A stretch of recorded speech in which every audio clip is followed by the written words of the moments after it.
Are you looking for some crabbing gear tips before your first trip or your next trip out crabbing? What is going on, everybody? Welcome back to another crabbing video here at Herman's Outdoors. Today we're talking about crabbing gear, the best gear to use, gear to bring with you for any dock or boat crabbing situation, and a tip or two to help you catch some more crabs. Crabbing doesn't take a significant amount of gear, but it does require the right gear for how you crab and where you crab to be successful. So before you head out crabbing along the Oregon coast for Dungeness crabs, incorporate these gear tips to be more successful. Number 5. Attach the measuring stick or device to a bucket. A measuring device or stick is a critical piece of gear when crabbing. Dungeness crabbing regulations in Oregon, Washington, and even California have different size requirements for keeper size crab from 5 3/4 up to 6.5 inches. And everyone needs a measuring device so you can determine a keeper versus a non-keeper Dungeness crab. The easiest way I keep one on the boat or dock is to tie it to the bucket I'm using for crab bait or the bucket to put my keeper crabs in. You always need an extra bucket for crabbing, so why not attach the measuring device so you always know where it is? If it's in the same location, you are less likely to lose it. And an additional tip, make sure you measure correctly. I've seen a handful of folks get tickets for incorrectly measuring crab, and game violation tickets are expensive, and you can get up to a 3-year license ban. That's not good. So keep the measuring device close by and always measure.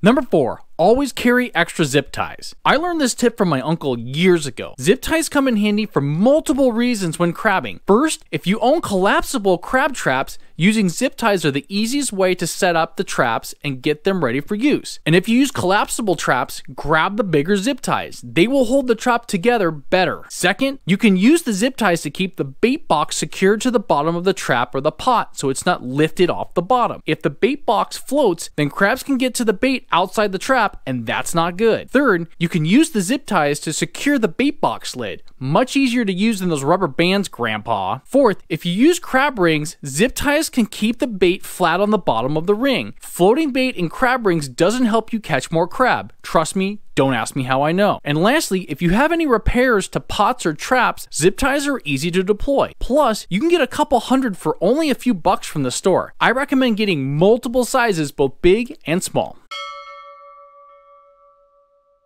Number 3, buy rings, pots, and traps. If you really get into crabbing and are looking to buy your own crab pots, crab rings, and crab traps, buy one of each. Have a variety. I've found over the years that having that variety allows you to crab better in different situations. From ocean crabbing to bay crabbing, small to big tide swings, shallow to deeper water, being able to put out rings, pots, and traps gives you an advantage based off of weather, water conditions, and the time of year. I've had days on the water where switching from a ring to a trap or vice versa was the trick to catching more crab based off the conditions and the location I was in. So if you decide to invest in some pots, rings, or traps, get a variety so when you get out on the water, you are ready for any condition or situation.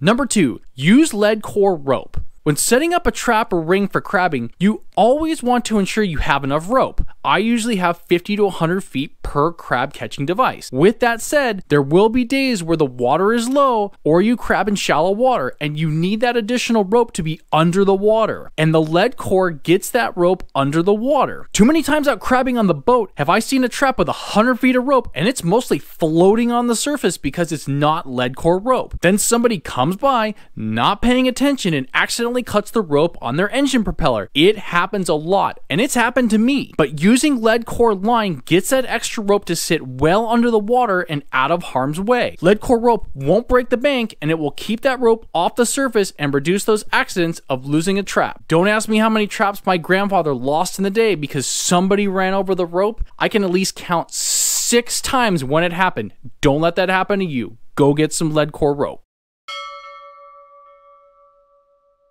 And number 1, paint your buoys. When you purchase standard buoys for crabbing from the store, the colors are usually red and white or white and red. And it blows my mind how many people just attach them to their crab traps. When you go out crabbing and see dozens of traps and rings, all with the same color of buoys, it's hard to pick out which trap is yours versus someone else's. My tip is to paint your buoy a different color, a bright color like neon or pink, even orange, or even bright green. Make it easy to identify so there's no mix up with someone else's trap. Too many times I've seen someone accidentally pull up my crab pot or someone else's that wasn't theirs because the buoys all look the same. Make it easy to identify your buoys and where your traps are, and painting them takes very little effort. I've even seen some people tie multiple buoys or even plastic laundry detergent jugs. And another tip, I suggest a duck or goose decoy. Paint that decoy a color that'll stand out and attach it to your buoy. It will make it easier to identify your gear in the water and avoid any shouting matches and fist fights with other boaters.